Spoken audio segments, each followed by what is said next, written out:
நண்பர்கள் அனைவருக்கும் என்னுடைய அன்பான பணிவான வணக்கம். என் பெயர் ஜான். நான் ஒரு குடிநோயாளி. எல்லாம் வல்ல இறைவனோட அருளாலையும் தோழமையில இணைந்து செயல்படுவதால் நான் பெற்றுக்கொள்ளக்கூடிய அனுபவம் தெம்பு நம்பிக்கையாலையும் இன்னைக்கு ஒரே ஒரு நாள் நான் குடிக்கல, தெளிவாக மன நிறைவாக அமைதியாக வாழ என்னாலான எல்லா முயற்சிகளையும் செய்து கொண்டிருக்கின்றேன்.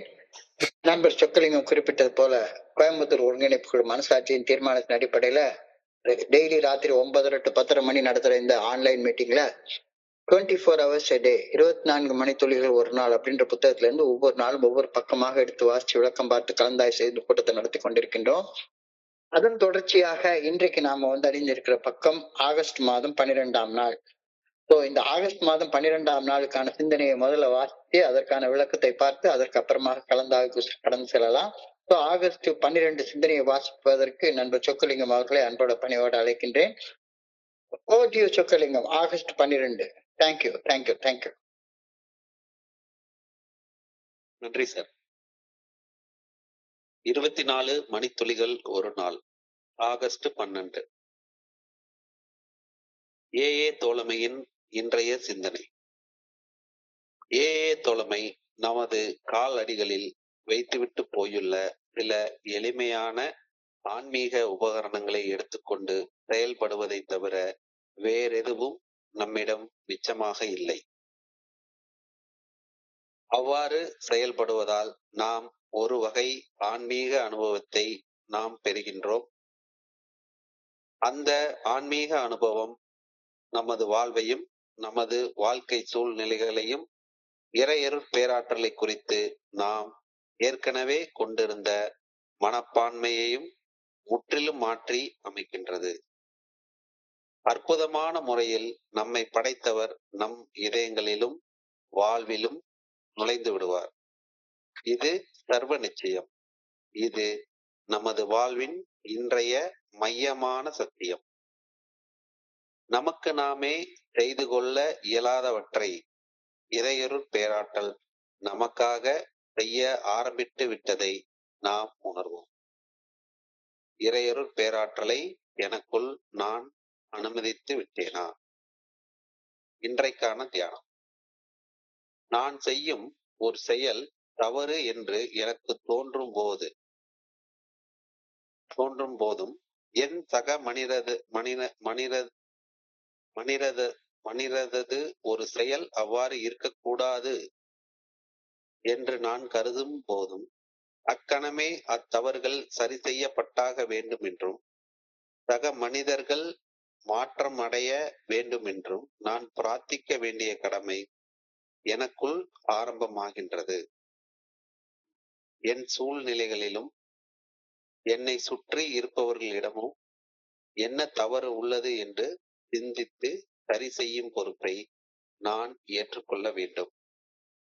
என் சக மனிதர்களது விவகாரத்தில் தலையிட்டு செயல்பட நான் அறிவுரை கூடப்படவில்லை. மாறாக எனது பிரார்த்தனை எப்போதும் பாதிப்பால் அம்மாற்றம் நிகழ வேண்டும் என்று நான் கூறப்படுகின்றேன்.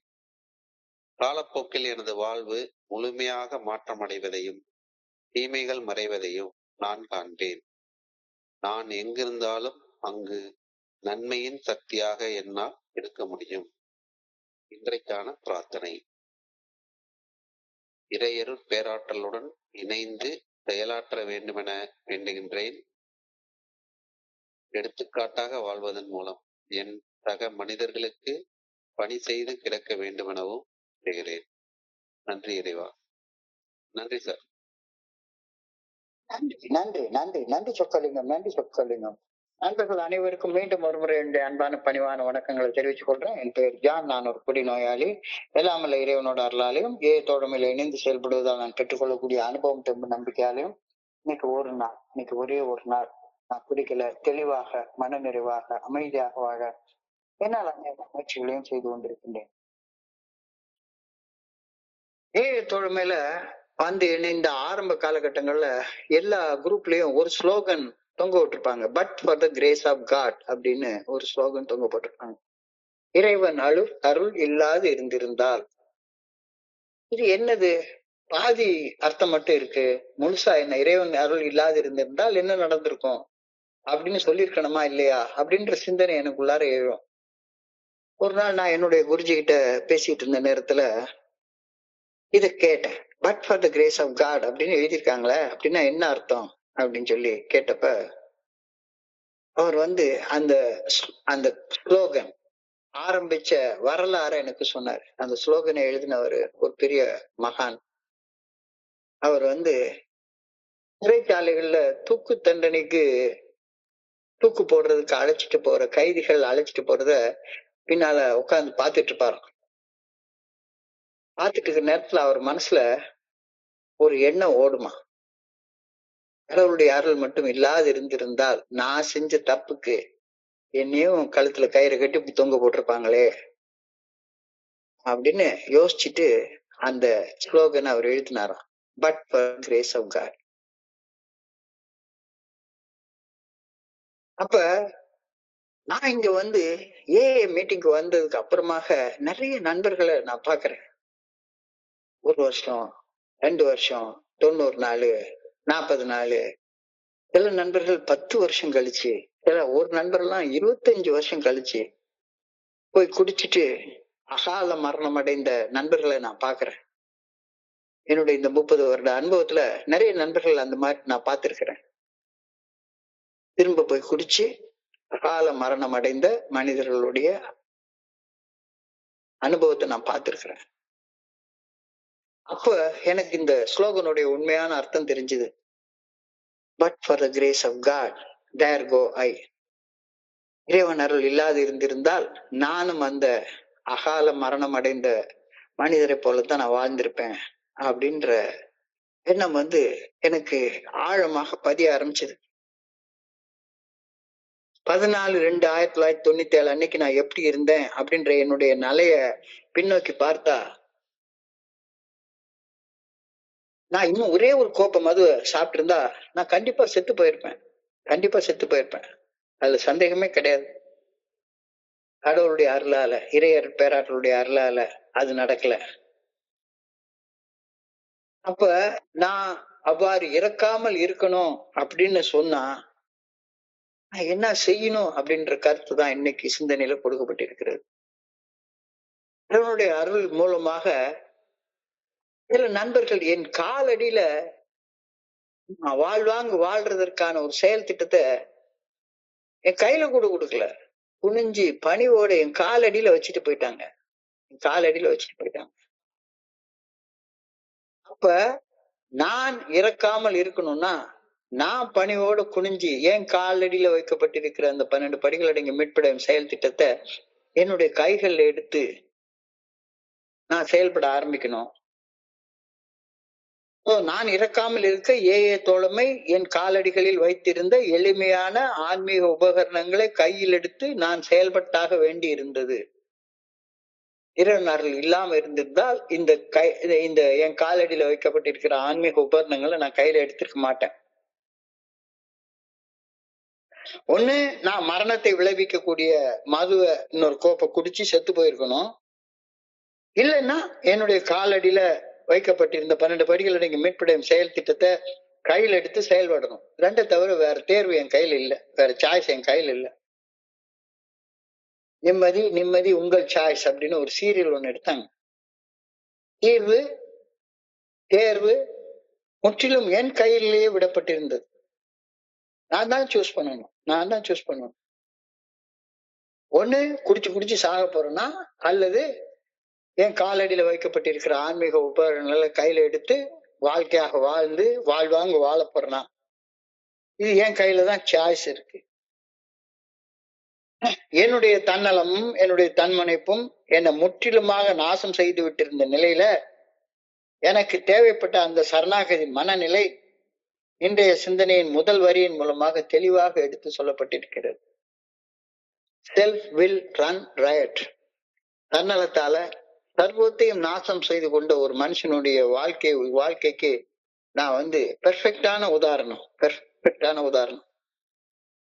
அப்ப என் தன்னலமும் என்னுடைய தன்முனைப்பும் என்னை முற்றிலுமாக சர்வநாசம் செய்து விட்டிருந்த நிலையில எனக்கு தேவைப்பட்ட அந்த சரணாகதி மனநிலை, சரண்டர் மென்டாலிட்டி இன்றைய சிந்தனையின் முதல் வரியில எனக்கு கொடுக்கப்பட்டிருக்கிறது.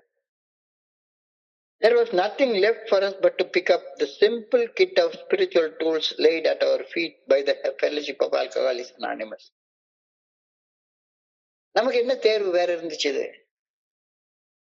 There was nothing left for us but to pick up the simple kit of spiritual tools laid at our feet by the Fellowship of Alcoholics Anonymous.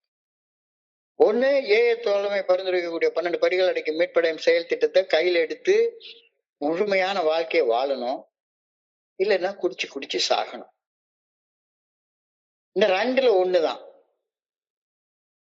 இந்த நிலையில தான் தனி மனிதனாகிய நான் தோழமை பரிந்துரைக்கக்கூடிய 12 படிகள் அடங்கி மீட்படையும் செயல் திட்டத்தை என்னுடைய கைகள்ல எடுத்தேன்.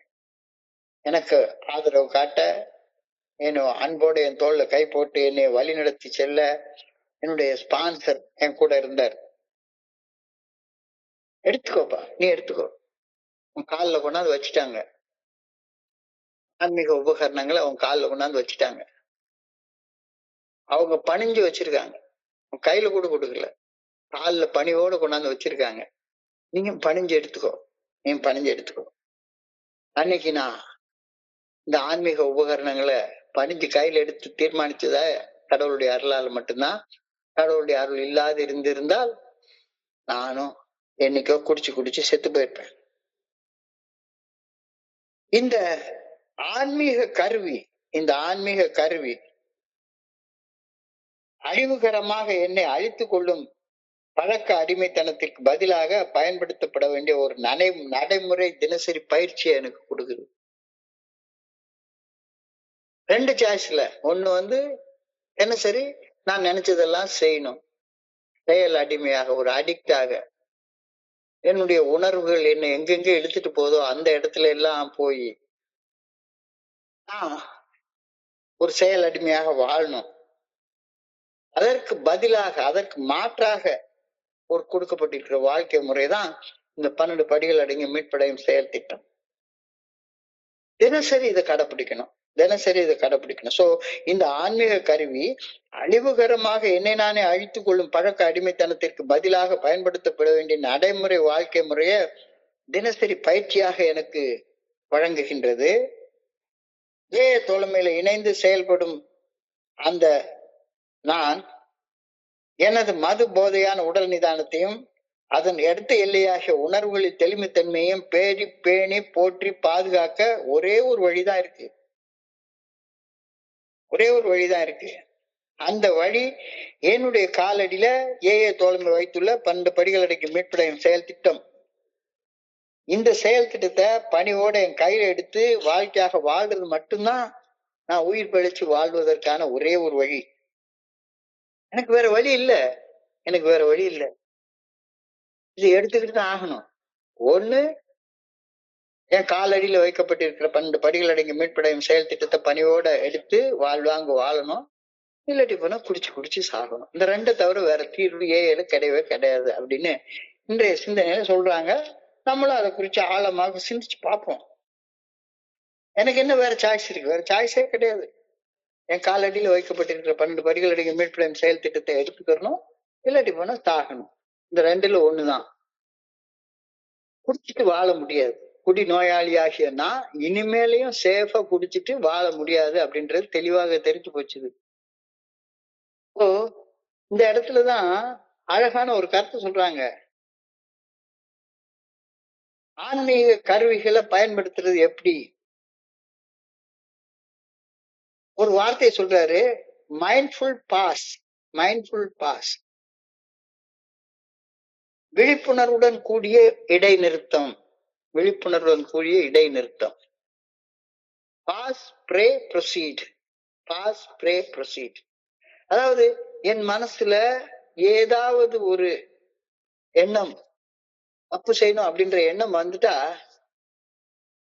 அந்த எண்ணம் குறிச்ச விழிப்புணர்வோட அந்த எண்ணத்தை உடனே செயலாக்காம கொஞ்ச நேரம் கண்ணை மூடி ஒரு ஸ்டெப் பின்னால போய் 1 2 3 4 5 கவுண்ட் பண்ணு. பாஸ். இந்த எண்ணம் செயலாக மாறக்கூடாது. தப்பான எண்ணம் என்னைய கவுத்து போட்டுரும், மேல இருந்து கீழே தள்ளி விட்டுரும் அப்படின்றத தெரிஞ்சுக்கிட்டு இந்த எண்ணத்தை செயலாக மாத்திரக்கூடாதுன்னு ப்ரே பண்ணு. அதற்கு அப்புறமாக எண்ணம் மனசுல இருந்து போனதுக்கு அப்புறமாக ப்ரொசீட் பண்ணு.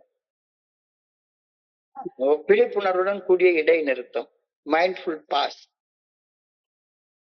இந்த மைண்ட்ஃபுல் பாஸ் வர்ற நேரத்துல, நான் பிரேயர் பண்ற நேரத்துல, நான் என்னுடைய தவறான சிந்தனைகள், தவறான செயல்களாக வெளிப்பற்றக்கூடாது அப்படின்னு ப்ரே பண்றப்ப, எனக்கு இறைவன் அந்த சக்தியை கொடுக்குறாரு. அந்த சக்தியை பெற்றுக்கொண்டுவதற்காக ஐ பிராக்டிஸ் கிராட்டிடியூட். நன்றி உணர்வோடு நான் இருக்க பயிற்சி செஞ்சுக்கிறேன். Practice gratitude. தினசரி தியானம் பண்ண ஆரம்பிக்கிறேன். Daily prayer and meditation. இப்ப இந்த இடத்துல என்னுடைய ஸ்பான்சர் எனக்கு ஒரு சின்ன டெக்னிக் கத்து கொடுத்தாரு. ஏதாச்சும் குடிக்கணும் அல்லது ஏதாச்சும் வேற ஒரு தப்பு செய்யணும் அப்படின்னு உனக்கு மனசுக்குள்ளார தோணுச்சுதானா, கடவுளுக்குன்னு ஒரு உண்டியல், ஒரு பெட்டி தயார் பண்ணி வச்சுக்கோ. உன் மனசுல ஓடக்கூடிய எண்ணங்களை ஒரு பேப்பர்ல எழுதி அந்த காட் பாக்ஸ்குள்ளார போட்டுரு. இந்த மாதிரி குடிக்கணும் அப்படின்ற எண்ணம் வருது, ஒரு செயல் அடிமையாக தப்பான ஒரு செயலை செய்யணும் அப்படின்ற எண்ணம் வருது அப்படின்னு கடவுளுக்கு ஒரு கடிதம் எழுதி அந்த பெட்டிக்குள்ளார போட்டுரு. அந்த தப்பான எண்ணம் தப்பான செயலாக மாறாது. So you will pass, pray and then proceed. இத தொடர்ந்து செய்ய செய்ய செய்ய செய்ய என்னுடைய பெர்ஸ்பெக்டிவ் ஷிஃப்ட் ஆகுது, கண்ணோட்டம் மாறுது. எந்த ஒரு சூழ்நிலையையும் நான் பார்க்கிற விதம், பார்க்கிற கோணம் மாற்றம் அடைகின்றது. இந்த விஷயத்த இதைத்தான் ஆன்மீக கருவிகளாக AF ஃபெலோஷிப் எனக்கு சொல்லுது. விழிப்புணர்வுடன் கூடிய இடைநிறுத்தம், மைண்ட்ஃபுல் பாஸ், நன்றி உணர்வை பயிற்சி செய்தல், பிராக்டிசிங் கிராட்டிடியூட், தினசரி பிரார்த்தனை மற்றும் தியானம், டெய்லி பிரேயர் அண்ட் மெடிடேஷன், இறைவனுக்காக ஒரு பெட்டி, காட் பாக்ஸ், கண்ணோட்டத்தை மாற்றுதல், பெர்செப்ஷன் ஷிஃப்ட். இந்த விஷயங்களை தான் ஆன்மீக உபகரணங்களாக, கருவிகளாக சொல்றாங்க. சோ ஆன்மீக உபகரணங்களை பணிவுடன் கையில் எடுத்து செயல்படுவதால் ஆன்மீக அனுபவம் கிடைக்கப்படுகின்றது. So spiritual practice gives you spiritual experience. ஆன்மீக உபகரணங்களை பணிவோட கையில் எடுத்து செயல்படுவதால் ஆன்மீக அனுபவம் கிடைக்கப்படுகின்றது. ஆழ்ந்த முழுமையான ஆன்மீக மனித அனுபவம் தனி மனிதனாகிய என்னுடைய கண்ணோட்டத்தை அடியோடு மாற்றி, என்னுடைய பயத்தையும் என்னுடைய அச்சத்தையும் என்னுடைய அகங்காரத்தையும் அகற்றி, ஆழ்ந்த அறிவு மற்றும் ஒற்றுமையுடனான ஒன்றிணைப்பு மற்றும் செயல் நோக்கத்தை நிலைநாட்டுகின்றது. கொஞ்சம் நீளமான வார்த்தையாக இருக்குது, நீளமான சென்டென்ஸா இருக்குது. கொஞ்சம் சுருக்கமா பார்த்தோம்னா, when I pick up the spiritual tools, ஆன்மீக உபகரணங்களை கையில் எடுத்து செயல்படும் போது எனக்கு கிடைக்கிறது ஆன்மீக அனுபவம் கிடைக்கிறது. இந்த ஆன்மீக அனுபவம் நான் இந்த உலகத்தை பார்க்கிற கண்ணோட்டத்தையே அடியோட மாற்றி விடுகின்றது. அப்ப எனக்குள்ளார இருக்கக்கூடிய பயம், எனக்குள்ளார இருக்கக்கூடிய ஆணவம், என்னுடைய அகங்காரம் அகற்றப்படுகின்றது. பயம், அகங்காரம், ஆணவம் அகற்றப்படும் போது ஒரு ஆழமான அன்பு உணர்வு, கருணை உணர்வு, அனுதாப உணர்வு எனக்குள்ளார உருவாகுது. அன்போட, கருணையோட, அனுதாபத்தோட நான் இருக்கிறப்ப என் பக்கத்துல இருக்க மனிதர்களோட என்னால ஒற்றுமையாக வாழ முடியுது. ஒற்றுமையாக வாழ்ந்து படைப்பனைத்திற்கும் பணி செய்வதுதான் நான் படைக்கப்பட்ட நோக்கம் அப்படின்ற நோக்கம் நிறைவேறுகின்றது. என்னுடைய கவனத்தை பொருள் சார்ந்த நாட்டங்களில் இருந்து அக அமைதிக்கு மாற்றி, நான் என்னுடனும் என்னுடைய சமூகத்தினுடனும் தொடர்புகளும் அந்த வாழ்க்கை முறையை அடியோட மாறுது. ஏல பார்த்தோம்னா அந்த ப்ரொஃபவுண்ட் பர்சனாலிட்டி சேஞ்ச் அப்படின்றத நான் ஒரு மனிதர்கள இங்க வந்து சேர்ந்து கொஞ்ச நாள் கழிச்ச உடனே எல்லாருடைய வாழ்க்கையிலும் இந்த மாற்றங்கள் நிகழ்றதை என்னால பார்க்க முடியுது. இந்த சீக்வன்ஸ இன்னொரு தடவை நம்ம ஆழமா யோசிச்சு பார்ப்போம். ஏன்னா இந்த சிந்தனை ரொம்ப ஆழமான சிந்தனை. நான் என்னைக்கு ஆன்மீக உபகரணங்களை கையில எடுத்துக்கிறேனோ, கையில எடுத்த உடனே ஆன்மீக அனுபவங்கள் எனக்கு கிடைக்க ஆரம்பிக்குது. ஆன்மீக அனுபவங்கள் நான் இந்த உலகத்தை பார்க்கிற கண்ணோட்டத்தையே, பெர்செப்ஷனையே மாத்திடுது, அடியோட மாத்துது. ஃபெலோஷிப்குள்ளார வர்றப்ப யாரு கூடயும் பேச பழக பயந்து நடுங்கிட்டு இருந்த அந்த பயம், இல்லாட்டி போனா இவங்கிட்ட எல்லாம் என்ன பேசுறது அப்படின்ற அகங்காரம், இது அகற்று, அகங்காரமும் பயமும் போறதுனால எனக்குள்ளார ஆழ்ந்த அன்பு உருவாகுது. அன்பு வந்து பக்கத்துல மனுஷனோட இருக்கக்கூடிய சக மனிதர்களோட ஒற்றுமையோடு ஒன்றிணைய வைக்குது. ஒற்றுமையோடு ஒன்றிணைந்து வாழ்வதுதான் படைப்பின் நோக்கம். அந்த நோக்கம் நிறைவேறுது. படைப்பின் நோக்கம் நிறைவேறும் போது எனக்கு ஆழ்ந்த அக அமைதி உண்டாகுது. ஆழமான மன அமைதி உண்டாகுது. நான் என்னுடைய சமூகத்தோட என்னை சுத்தி இருக்கக்கூடிய மனிதர்களோட தொடர்பு கொள்ளும் விதமே அடியோட மாற்றம் பெறுகின்றது. வெறுமன உயிர் பிழைத்து வாழ்வது என்ற நோக்கம் மாறி மன நிறைவுடனும் ஆனந்தத்துடனும் வாழ்வதை நோக்கி என்னுடைய கவனம் குவிக்கப்படுகின்றது. வர்றப்ப எல்லாருக்கும் வந்த மாதிரி உயிர் பழைச்சா போதும், குடிச்சா செத்து போயிடுவேன், உயிர் பழிச்சா போதும், உயிர் பழிச்சா போதும், அதுக்கு குடிக்காம இருக்கணும் அப்படின்ற எண்ணத்தோட தான் பெரும்பாலான நண்பர்கள் வந்து சேர்றாங்க. குடிச்சா செத்து போயிடுவேன், கால மரணம், அல்லாட்டி பைத்தியக்கார ரசத்துல புடிச்சு போட்டுருவாங்க, இல்லாட்ட ஜெயில புடிச்சு அடைச்சிருவாங்க. வெறுமன உயிர் பிழைத்து வாழ்வது அப்படின்ற நோக்கம் தான் ஃபெல்லோஷிப்குள்ளார வந்தப்ப எனக்குள்ளார இருந்தது. ஆனா வர வர ஆன்மீக உபகரணங்களை கையில எடுக்க எடுக்க இந்த நோக்கம் மாறி மன நிறைவோடையும் ஆனந்தத்தோடையும் வாழ்வதை நோக்கி என்னுடைய கவனம் குவிக்கப்படுகின்றது. சூழ்நிலைகளால் பாதிக்கப்பட்டதாக உணர்வதற்கு பதிலாக தனி மனிதனாகிய நான் பெரும்பாலும் டோட்டல் அக்செப்டன்ஸ், முழுமையான ஏற்புத்தன்மை, மீள்திறன், ரெசிலியன்ஸ் மற்றும் ஒரு வழிகாட்டுதல் உணர்வை வளர்த்து கொள்கின்றேன். இங்க வந்து நான் வாழ்றது எப்படி அப்படின்றதுக்கான ஒரு வழிகாட்டுதல் இந்த 12 படிகளுடைய மேற்படையின் செயல் திட்டத்தின் மூலமாக எளிமையான முறையில் எனக்கு எடுத்து காட்டப்படுகின்றது. இந்த வழிகாட்டுதல் நான் வளர்த்து கொள்றேன். எல்லா உயிர்களும், இந்த உலகத்துல படைக்கப்பட்ட எல்லா உயிர்களும் இறையருட் பேராற்றல் என்ற பொதுவான ஆற்றலால் இயங்குகின்றன அப்படின்ற புரிதல் எனக்கு வர ஆரம்பிக்குது. நான் மட்டும் இல்ல இந்த உலகத்துல உள்ள சின்ன அணு கூட, கண்ணுக்கு புலப்படாத அணு கூட கடவுளுடைய ஆற்றலாலதான் இயங்குகின்றது அப்படின்ற புரிதல் வருது. இந்த புரிதலால் எனக்குள்ளார அன்பு வருது, மன்னிப்பு வருது, ஏற்றுக்கொள்தல் வருது. தன்னலம் பிறர் நலமாகவும் தன்மனை பணிவாகவும் மாற்றம் அடைகின்றது. இந்த கருத்து இன்னைக்கு ரொம்ப எளிமையாக பக்குவமாக நமக்கு சொல்லப்பட்டிருக்கிறது. ஃபெல்லோஷிப்குள்ளார வர்றப்பெல்லாம் எனக்கு கடவுள்னா என்னன்ற கருத்தே தெரியாது. இந்த உலகத்துல இருக்க எல்லா உயிர்களும் அடிப்படையில இறையருட் பேராற்றல் என்ற பொதுவான ஆற்றலால் இயங்குகின்றது அப்படின்ற புரிதல் எனக்கு வர்றதுக்கு முன்னால கிடைச்சதே கிடையாது. எனக்கு ஒரு கடவுள், என் நண்பனுக்கு ஒரு கடவுள், இந்த கடவுளுக்கு பேர் இது, அந்த கடவுளுக்கு பேர் இது அப்படின்னு ஒவ்வொரு கடவுளுக்கும் ஒரு ஒரு ஆற்றல் இருக்கு அப்படின்னு நான் நினைச்சுக்கிட்டு இருந்தேன்.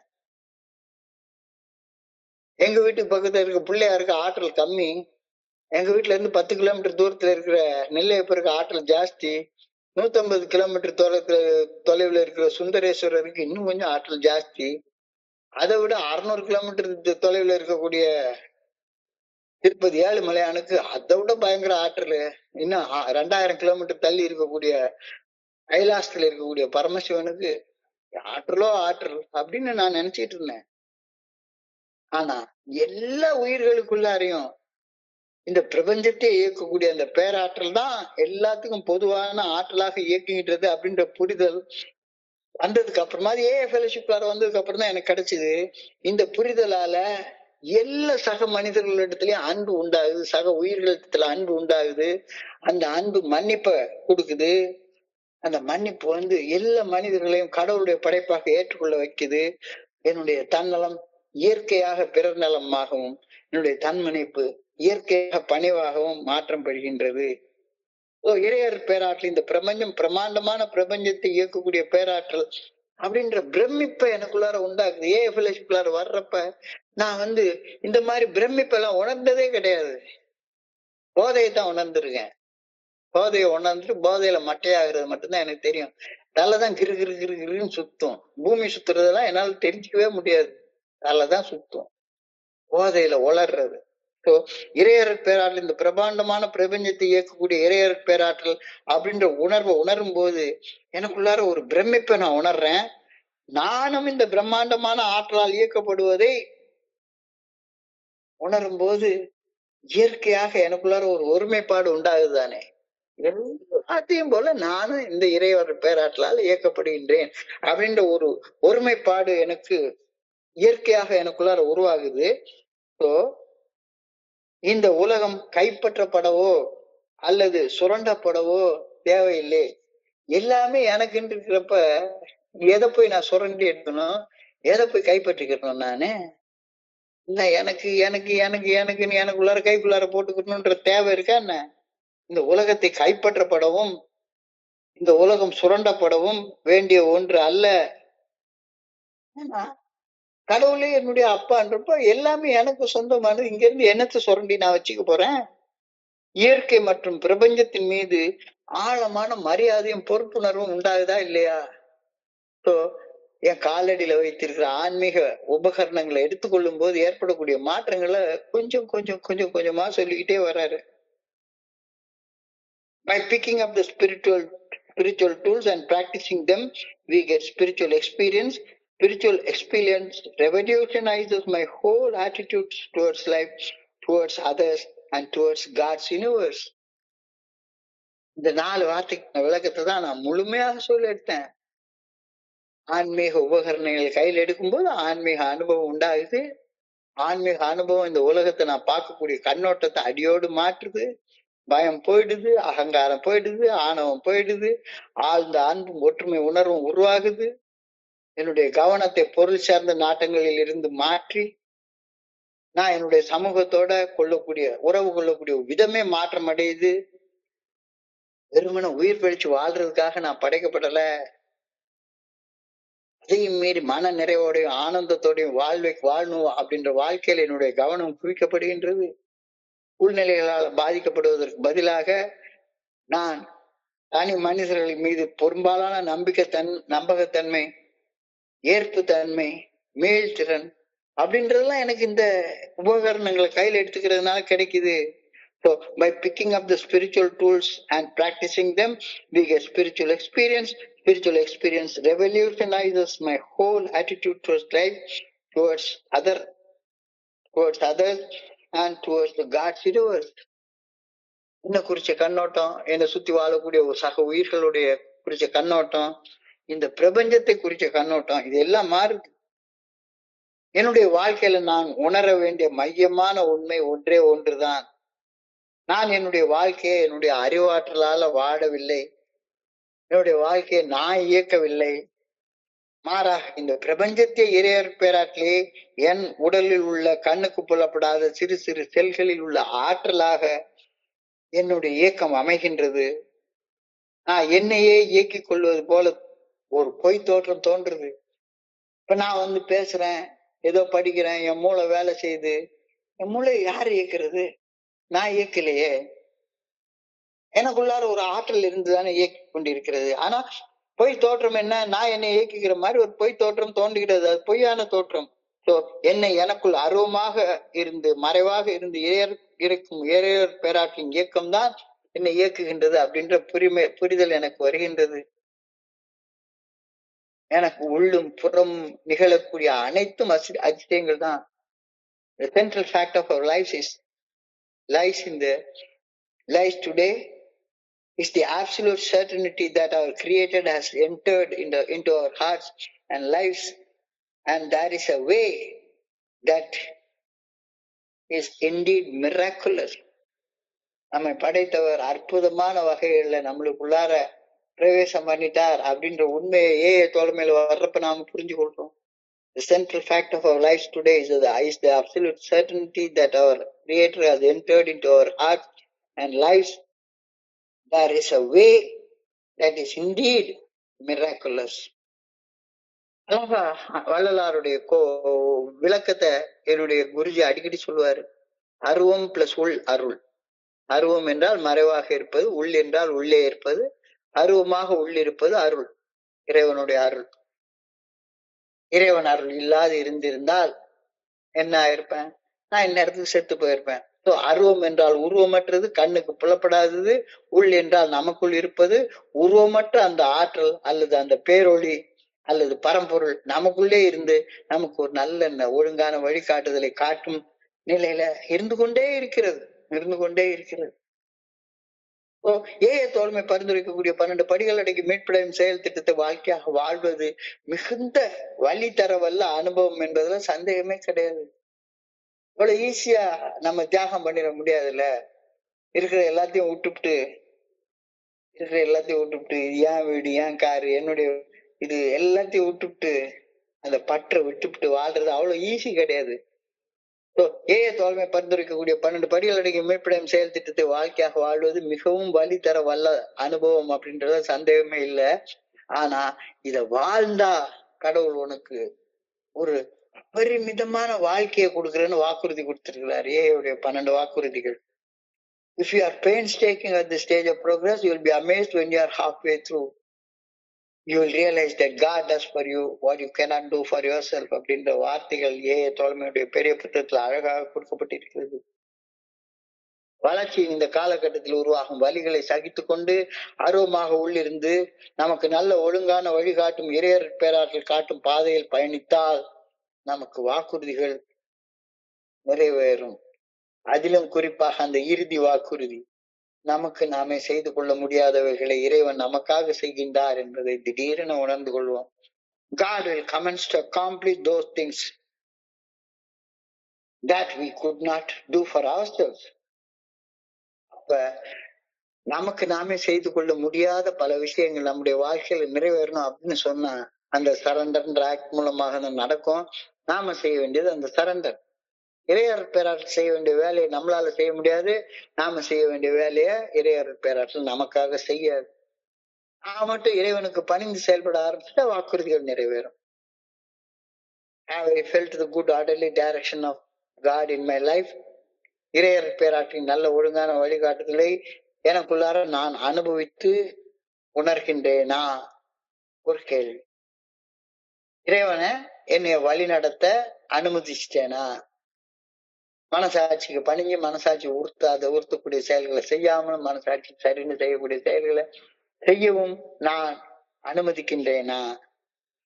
இன்னும் அனுமதிக்க ஆரம்பிக்கல அப்படின்னா தியானத்துக்கு கடந்து போ. இன்னைக்கு தியானத்துல ஒரு அழகான ஆழமான வார்த்தையை கொடுத்திருக்கிறாங்க. Recognizing a perceived wrong can be an opportunity for positive action. Recognizing a perceived wrong can be an opportunity for a positive action. என்னுடைய சிந்தனை, என்னுடைய சொல், என்னுடைய செயல் ஆகியவற்றில் ஏதேனும் ஒரு தவறு இருப்பதை தொடர்ந்து அகத்தாய்வு செய்தோம். தவறு செய்த போதெல்லாம் உடனடியாக ஒப்புக்கொண்டோம் அப்படின்றது 10வது படிநிலை பரிந்துரை. என்னுடைய சிந்தனை, என்னுடைய சொல், என்னுடைய செயல் ஆகியவற்றில் ஏதோ ஒரு தவறு இருப்பதை நான் உணர்ந்தால் அதனை உடனடியாக நேர்மறை செயலாக மாற்றும் வாய்ப்பாக நான் கருத வேண்டும். உணர்வு தடுமாற்றங்கள் வரும், நிறைய நேரங்கள வரும்.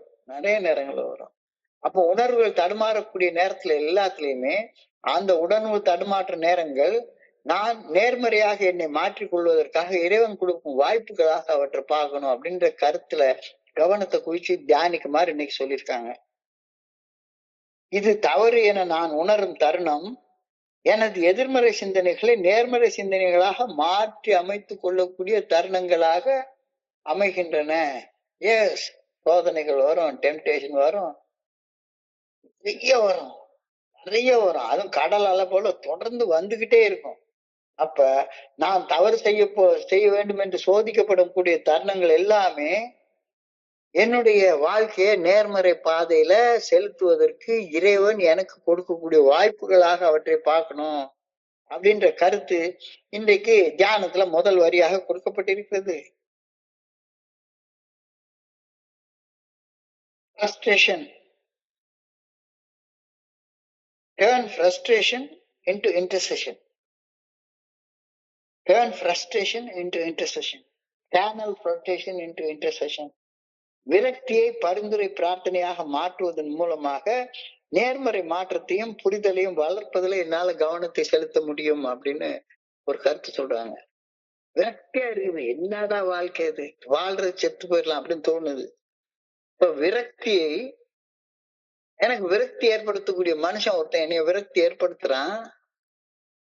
அந்த மனுஷனுக்காக பரிந்துரை ஜெபம் செய்யும் போது என்னுடைய விரக்தி நேர்மறை உணர்வாக மாற்றம் அடைகிறது அப்படின்ற கருத்தை இன்னைக்கு சொல்றாங்க. உன்னை கோவப்படுத்துறவனுக்காக, எரிச்சல் படுத்துறவனுக்காக, உனக்கு மன கசப்பையும் வெறுப்பையும் உண்டாக்குற மனுஷனுக்காக அவன் நல்லா இருக்கட்டும்னு ஒரு பிரார்த்தனையை பண்ணி பாரு. உன்னுடைய எதிர்மறை மனம் வந்து நேர்மறை மனமாக மாற்றம் அடையும். என்ன அது எப்படியா எனக்கு வெறுப்பு ஏற்படுத்துறவனுக்காக நம்ம பிரேயர் எல்லாம் பண்ண முடியுமா? நான் என்ன அப்படிப்பட்ட மகானா? உன் காலடியில அந்த ஆன்மீக உபகரணங்கள் வைக்கப்பட்டிருக்கிறது. எடுத்து லேசா முயன்று பாரு. சேனல் ஃப்ரஸ்ட்ரேஷன் என்ற இன்டர்செக்ஷன் விரக்தியை பரிந்துரை பிரார்த்தனையாக மாற்றுவதன் மூலமாக நேர்மறையான மாற்றங்களையும் புரிதல்களையும் வளர்ப்பதில் என்னால கவனத்தை செலுத்த முடியும். உணரப்பட்ட தவறுகளை கையாள்வதற்காக முக்கிய அணுகுமுறைகள் 10 ஸ்டெப்ல பார்த்துட்டேன். Continue to personal inventory. எனக்குள்ளார ஒரு தவறு செய்யணும்ன்ற உந்துதல் உண்டாயிருச்சு. உணரப்பட்ட தவறுகளை கையாள்வதற்கான முக்கிய அணுகுமுறைகள். அன்பு செலுத்துறதுல ஆழமான கவனத்தை செலுத்து. தப்பு செய்யணும்னா எப்பவுமே அடுத்தவங்க மேல உள்ள வெறுப்பு மன கசப்பாலதான் நம்ம தப்பு செய்ய போவோம். Resentment is the number one offender. It kills. Alcohol is more than anybody else. வெறுப்பு மன கசப்பு ஒரு குடிநோயாளிக்கு மிகப்பெரிய எதிரி. அவன் தப்பு செய்யற போறப்பெல்லாம் ஏதோ ஒரு வெறுப்பு மன கசப்போட எரிச்சலோட ஆத்திரத்தோட மட்டும்தான் நம்ம தப்பு செய்யவே போவோம்.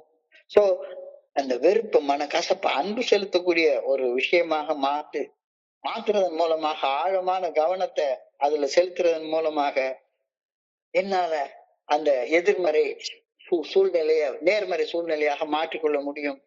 விமர்சனம் செய்வதற்கு பதிலாக புரிந்து கொள்ளும் பயிற்சியை செய்ய இந்த தருணத்தை பயன்படுத்திக்கோ. எரிச்சல் உண்டாகுது, அப்ப பக்கத்துல உட்கார்ந்து எவன் குட்டியோ போய் உட்கார்ந்து புறம் பேசிட்டு அலையிறத விட விமர்சனம் செய்வதற்கு பதிலாக புரிந்து கொள்ளும் பயிற்சியை செய்ய ஆரம்பியேன். ஆக்கப்பூர்வமாக ஆதரவு கொடு. அந்த மனுஷனுக்கு ஸ்பான்சர் பண்ணு. வரம்புகளை மீறாமலும் ஆதிக்கம் செலுத்தாமலும் அந்த சூழ்நிலைகளை நாம நம்மாலான முறையில எப்படி நேர்மறையாக கையாளலாம் அப்படின்னு யோசிச்சு பாரு. ஃப்ரஸ்ட்ரேஷன் இருக்கு, விரக்தி இருக்கு உள்ளுக்குள்ளார. ஆனா அந்த நேரம் தான் உன்னைய மாற்றிக் கொள்வதற்கு ஆண்டவன் உனக்கு கொடுக்கிற நேரம் அப்படின்ற கருத்து இன்னைக்கு தெளிவாக சொல்லப்பட்டிருக்கிறது.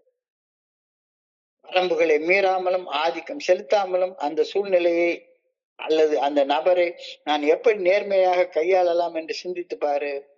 பரிந்துரை ஜபத்துல ஈடுபடு.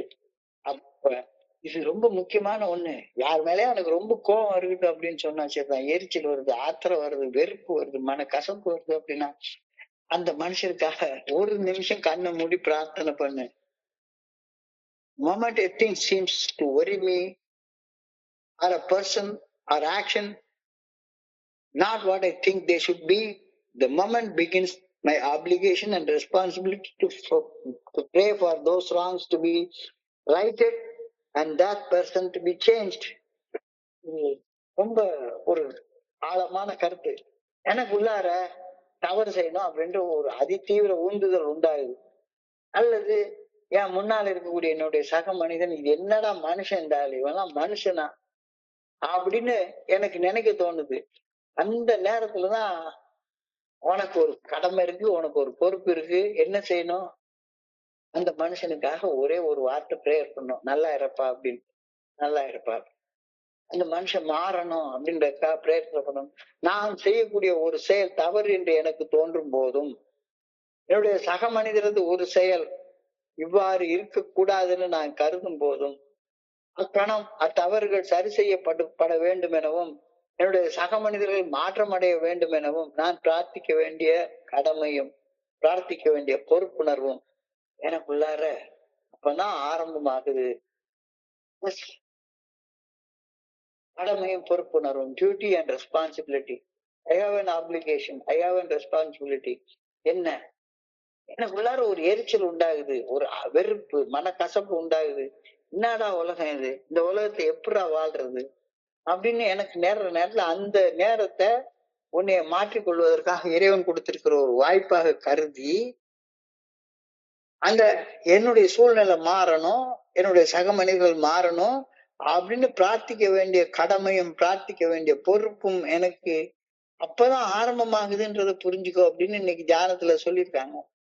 இதெல்லாம் நம்ம செய்யறதுக்கு ஐஏக்கு வந்திருக்கோம் அப்படின்னு சொல்லி ஒரு கேள்வியை கேட்டா இன்னைக்கு செய்ய சொல்லி சொல்றாங்களே, கவனத்தை குவிச்சு அதுல தியானத்துல சொல்றாங்களே, செஞ்சுதான் பாப்போமே, செஞ்சுதான் பாப்போமே. What is wrong in your surroundings or in the people you know? கொஞ்சம் யோசிச்சு பாருங்க. உன்னுடைய சூழ்நிலைகள்ல இந்த சூழ்நிலை என்னை தப்பு செய்ய தூண்டுதுன்னு நினைக்கிறேன். அந்த சூழ்நிலையில என்ன தப்பு இருக்குன்னு யோசிச்சு பாரு. உதாரணத்துக்கு என்னுடைய மனைவி சாம்பார்ல சரியா உப்பு போடல அப்படின்னு சொல்லிட்டான் அப்படின்ற ஒரு உண்மை எனக்கு தெரியுது. அல்லது எனக்கு பிடிக்காத ஒரு கெட்ட வார்த்தையை சொல்லி என்னுடைய நண்பன் என்னை திட்டான். அதனால எனக்கு எதிர்வினையாற்றி ஏதாச்சும் ஒரு செயல் அடிமையா ஒரு செயலை செய்யணும் அப்படின்ற ஒரு உந்துதல் உண்டாகுது. அப்ப think about these things and make what matters. That is your responsibility. இந்த உந்துதலால, மனக்கசப்பால, எரிச்சலால நான் போய் குடிச்சிட்டேன்னா மறுபடியும் என்ன ஆக போகுது? என் சூழ்நிலைகளிலும் என்னை சுற்றி இருக்கக்கூடிய மனிதர்களை குறிச்சும் அவங்க செய்யற செயல்களிலையும் என்ன தவறு உள்ளது என்று சிந்தித்து அந்த தவறுகளை பொறுமையோட சரி செய்ய வேண்டிய பொறுப்பு, கடமை எனக்கு இருக்கு அப்படின்னு சொல்றாங்க. அப்ப அடுத்தவங்களுடைய பொறுப்பை வேண்டிய கடமை பொறுப்பு எனக்கு இருக்கு அப்படின்னு சொல்ற நேரத்துல சக மனிதர்களுடைய விவகாரத்துல தலையிடுங்க அப்படின்னு சொல்ற அர்த்தம் இல்ல அதுக்கு. என்னுடைய சக மனிதர்கள் என்னுடைய உணர்வை தூண்டுறாங்க, என்னை தப்பு செய்ய தூண்டுறாங்க. அப்ப அவங்க விவகாரத்தை தலையிட்டு அவங்கள ஏதாச்சும் ஒரு திட்டி என்னுடைய சூழ்நிலை இன்னும் மோசமாக்கி கொள்ள சொல்லவே இல்லை. பொறுப்பேற்க வேண்டும், கடமையாக அதை செய்யணும் அப்படின்னு சொல்லும் போது என்னுடைய சக மனிதர்களுடைய விவகாரத்துல நான் தலையிட்டு அவங்கள ஏதாச்சும் பண்ணணும் அப்படின்னு அர்த்தப்படாது. மாறாக எனது பிரார்த்தனை ஏற்படுத்தும் பாதிப்பால் மாற்றம் நிகழ வேண்டும் என்று கூறப்படுகின்றேன். அப்ப நான் எனக்குள்ளார என்னுடைய சிந்தனைகளை மாற்றணும். பிரார்த்தனை என்பதே சிந்தனை தானே, பிரார்த்தனை என்பதே எண்ணம் தானே. என்னுடைய எண்ணத்தை மாத்தணும்னா இந்த இடத்துல சொல்றாங்க. காலப்போக்கில எண்ணத்தை மாற்றும் போது என்னுடைய வாழ்வை முழுமையாக மாற்றம் அடைவதை நான் பார்ப்பேன், தீமைகள் மாறுவதை நான் பார்ப்பேன். நான் எங்க இருந்தாலும் அங்கு நன்மையின் சக்தியாக என்னால மாற முடியும். Not to influence or not to interfere or to be a busybody, but to pray that a change may come through my influence. நான் எதிர்வினை ஆற்றாத ரெஸ்பான்சிபிளாக இருக்கிற மனிதனாக மாறுறப்ப என்னுடைய சூழ்நிலைகளும் என் கூட பழகக்கூடிய சக மனிதர்களும் இயற்கையாக மாற்றம் அடைவார்கள். I may see life altered and evils vanished in time. இப்படி பண்ண என்ன சுத்தி வாழக்கூடிய என் கூட பழகக்கூடிய மனிதர்கள் ஆட்டோமேட்டிக்கா மாற்றம் அடைகிறாங்க. ஒரு காலத்து எப்ப பார்த்தாலும் யாரு கூட சண்டை போட்டுட்டு இருக்கிற ஆளு யாரும் என் கூட சண்டை போட வர்றதே கிடையாது. என் கூட சண்டை போட வர்றதே கிடையாது. சண்டை போட்டாலும் நான் அமைதியா விலகி போயிடுறேன். ஒரு பிரேயரை சொல்லிட்டு அந்த இடத்துல இருந்து விலகி போயிடுறேன். தீமைகள் நடக்கிறது குறைய ஆரம்பிக்குது. I can be a force for good wherever I am. I can become a force for good wherever I am. எங்க நான் இருந்தாலும் அந்த இடத்துல நன்மையின் சக்தியாக என்னால மாற முடியும் அப்படின்ற கருத்து இன்னைக்கு சொல்லப்பட்டு இருக்கிறது. அதை தொடர்ந்து பிரேயருக்கு போயிருக்கிறாங்க. I pray that I may be a co-worker with God. இறையர் பேராற்றுடன் இணைந்து செயல்படக்கூடிய ஒரு சக ஊழியனாக நான் இருக்கு. அவர் வேலையை பார்த்துட்டே இருக்கிறாரு. அவர் வேலையை பண்றதுல அவர் கூட உள்ள ஒரு சக பணியாளராக நான் செயல்படணும் அப்படின்னு ஆண்டவா வேண்டிக் கொள்கின்றேன். I pray that I may help people by my way of life, by my example. எடுத்துக்காட்டாக வாழ்வதன் மூலம் பணி செய்து கிடக்க வேண்டும் என ஆண்டவா பணியோடு வேண்டிக் கொள்கின்றேன் என்ற கருத்தோடு இன்னைக்கு சிந்தனை முடிவடைகின்றது. இன்றைய சிந்தனைய ஒரு சுருக்கமாக 2 நிமிஷத்துல பார்த்தோம்னா, 14/2/1999 அன்னைக்கு என் முன்னால 2 பாதை தான் இருந்துச்சு. ஒண்ணு குடிச்சு சாகணும், இல்லைன்னா என் காலடியில வைக்கப்பட்டிருக்கிற ஆன்மீக உபகரணங்களை எடுத்துட்டு வாழ்வாங்க வாழணும். நான் சாக போறேன்னா அல்லது வாழ்வாங்க வாழ போறேன்னா இந்த 2 சாய்ஸ் தான் என்கிட்ட உண்டு. ஒண்ணு மரணத்தை விளைவிக்கக்கூடிய மது எடுத்து சாப்பிடணும், இல்லைன்னா என் காலடியில வைக்கப்பட்டிருக்கிற 12 படிகள் அடங்கி மீட்புடைய செயல் திட்டத்தை கையில எடுத்து வாழ்வாங்க வாழணும். There was nothing left for us except to pick up the simple kit of spiritual tools laid at our feet by a யார் என் கையில கூட கொடுக்கல, என் காலடியில வச்சுட்டு போயிட்டாங்க. அவங்க பணிஞ்சு குனிஞ்சு என் காலடியில வச்சுட்டு போயிட்டாங்க. நான் இப்ப பணிஞ்சு குனிஞ்சு அதை எடுத்துக்கணும். இந்த ஆன்மீக கருவி அழிவுகரமாக என்னை நான் அழித்துக் கொள்ளும் அந்த ஆன்மீக அடிமைத்தனத்துக்கு பதிலாக பயன்படுத்தப்பட வேண்டிய நடைமுறையை, தினசரி நடைமுறை பயிற்சியை எனக்கு குறிக்குது. தெளிவா தெரியுது. ஒண்ணு சாகணும், இல்லாட்டி போனா இதை எடுத்து வாழணும். எதை செய்ய போறோம்? 2 வழியில ஒரு வழிதான் உண்டு. 2 வழியும் தேர்ந்தெடுக்க முடியாது.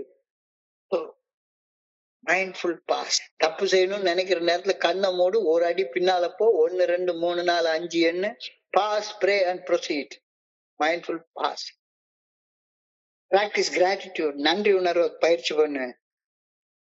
Daily pray and meditate. தினசரி பிரார்த்தனை மற்றும் தியானம் பண்ணு. தப்பு செய்யணும்ன்ற எண்ணம் வந்துட்டா உடனே ஒரு பேப்பர்ல எழுதி கிழிச்சு தூர போட்டுரு. மனசுல இருந்து கிழிச்சு தூர போட்ட ஒரு உணர்வு வந்துடும். அப்ப ஆட்டோமேட்டிக்கா வாழ்க்கையை நம்ம பார்க்கக்கூடிய கண்ணோட்டம் மாறும். ஆன்மீக உணர்வு உபகரணங்களை பணிவுடன் கையெழுத்து செயல்படுவதால் நமக்கு கிடைக்கிறது ஆன்மீக அனுபவம் கிடைக்கப்படுகின்றது. ஆன்மீக அனுபவம் தனி மனிதனாக நான் என்னுடைய வாழ்க்கையை பார்க்கக்கூடிய கண்ணோட்டம் அடிப்படை மாற்றம் அடைகிறது. கண்ணோட்டம் மாற்றம் அடைகிறப்ப என்னுடைய குணக்கோளாறுகளாகிய பயம், அகங்காரம், ஆணவம் இதெல்லாம் அகற்றப்படுகின்றது. பயம், அகங்காரம், ஆணவம் இடத்துல அன்பு, பணிவு ஆகிய நல்ல பண்புகள் வந்து சேர்கின்றன. என்னுடைய கவனத்தை பொருள் சார்ந்த நம்பிக்கையில் இருந்து எடுத்து ஆழ்மன அமைதிக்கு நான் மாற்றிக்கொள்கிறேன். வாழ்க்கையை நான் பார்க்கிற விதம் மாற்றம் அடைகிறது. வெறுமன சர்வைவல் மட்டும் இங்க இல்ல கிடையாது. தேடி சோறு நிதம் தின்று பல சின்னஞ்சிறு கதைகள் பேசி பிறர் வாட பல செயல்கள் செய்து நிறைய கூடி கிளப்பருவம் எய்தி கொடும் கூற்றுக்கு இறையென வாழும் வேடிக்கை மனிதரை போல வீழ்வதற்காக நான் படைக்கப்படவில்லை. வெறுமன சர்வைவலுக்காக நான் படைக்கப்படல. சர்வைவலுக்காக படைக்கப்படல அப்படின்ற நேரத்துல எல்லா உயிர்களும் இறையர் பேராற்றலால் இயக்கப்படுகின்றன. எல்லாமே இறையர் பேராற்றல் என்ன நோக்கத்துக்காக அதை படைச்சதோ அந்த படைப்பின் நோக்கத்தை செஞ்சுக்கிட்டு இருக்குது. ஒரு சாதாரண அணு முதற்கொண்டு எல்லாமே So by practicing the spiritual tools, by picking up the spiritual tools and practicing them, we get a spiritual experience. Spiritual experience revolutionizes my whole attitude towards life, towards others and towards God's universe. என்னுடைய கண்ணோட்டமே மாறுது. இப்ப இந்த ஆன்மீக உபகரணங்களை கையில் எடுக்கிறப்ப என்ன அறியாம எனக்குள்ளார இறைவன் இருந்து என்னை இயக்குகின்றார் அப்படின்ற உணர்வு எனக்கு தெளிவாக வருகின்றது. அருவம் என்றால் உருவமற்றது, கண்ணுக்கு புலப்படாது. இந்த கண்ணுக்கு புலப்படாத ஆற்றல் எனக்குள்ளார இருக்குது. உருவமற்ற அந்த ஆற்றல் அல்லது அந்த பேரொளி அல்லது அந்த பரம்பொருள் நமக்குள்ளே இருந்து நமக்கு நல்ல ஒழுங்கான வழிகாட்டுதலை காட்டுது. அப்ப அந்த ஆற்றல் நான் எனக்கு செய்து கொள்ள முடியாத விஷயங்களை எனக்காக செய்ய ஆரம்பிக்கிறது. எப்ப நான் அதை பணிஞ்சு செயல்பட்டால் I will let the good orderly direction into my life. இறையருள் பேராற்றின் நல்ல ஒழுங்கான வழிகாட்டுதலை எனக்குள் நான் அனுமதித்து விட்டேனா? இல்லைன்னா தப்பு எங்க நடக்குதுன்னு யோசிச்சு பாரு. இது கவனத்தை குவிச்சு யோசிச்சு பாரு. தப்பு எங்க நடக்குது? என் பேர்ல, என் சூழ்நிலைகள் பேர்ல, என்னை சுத்தி இருக்கிற மனிதர்கள் பேர்ல. என்னுடைய சிந்தனை, சொல், செயல் ஆகியவற்றில் ஏதோ ஒரு தவறு இருப்பதை நான் உணர்ந்தால் அதை உடனடியாக நேர்மறை செயலாக மாற்றக்கூடிய வாய்ப்பாக அதை நான் பார்க்கணும். நிறைய நேரங்கள்ல தப்பு வரும். அந்த தப்பு எல்லாமே என்ன, என்னை திருத்திக் கொள்வதற்கான வாய்ப்புகள்.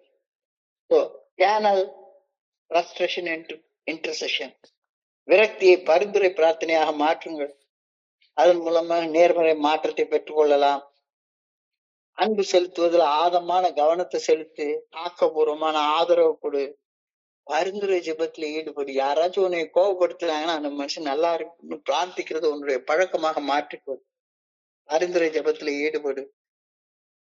ரொம்ப அழகா சொல்லியிருக்கிறாங்க. நான் செய்யும் ஒரு செயல் தவறு என்று எனக்கு தோன்றும் போதும், என்னுடைய சக மனிதர்களது ஒரு செயல் இவ்வாறுதான் இருக்க வேண்டும் என்று நான் கருதி கொள்ளும் போதும், அந்த தவறுகள் சரி செய்யப்பட்டாக வேண்டும் என்றும் அந்த சக மனிதர்கள் மாற்றம் அடைய வேண்டும் என்றும் பிரார்த்திக்க வேண்டிய பொறுப்பும் பிரார்த்திக்க வேண்டிய கடமையும் எனக்கு இருக்குது. அப்பதான் ஆரம்பமாகுது. யாராச்சும் எனக்கு பிடிக்காத செஞ்சுட்டாங்க அப்படின்னா உடனே அவனை அடிச்சு சாவடிச்சிடணும் அப்படின்ற எண்ணம் வர்றதை விட அந்த மனுஷன் நல்லா இருக்கணும் அப்படின்ற பிரார்த்தனை பண்ணக்கூடிய மனப்பக்குவத்துக்கு உன்னால வர முடியுமா? ஏன்னா நான் அப்படி என்னைய சாகடிக்கணும்னா எத்தனையோ தடவை நான் செத்து இருக்கணும். What is wrong in my surroundings or in the people I no?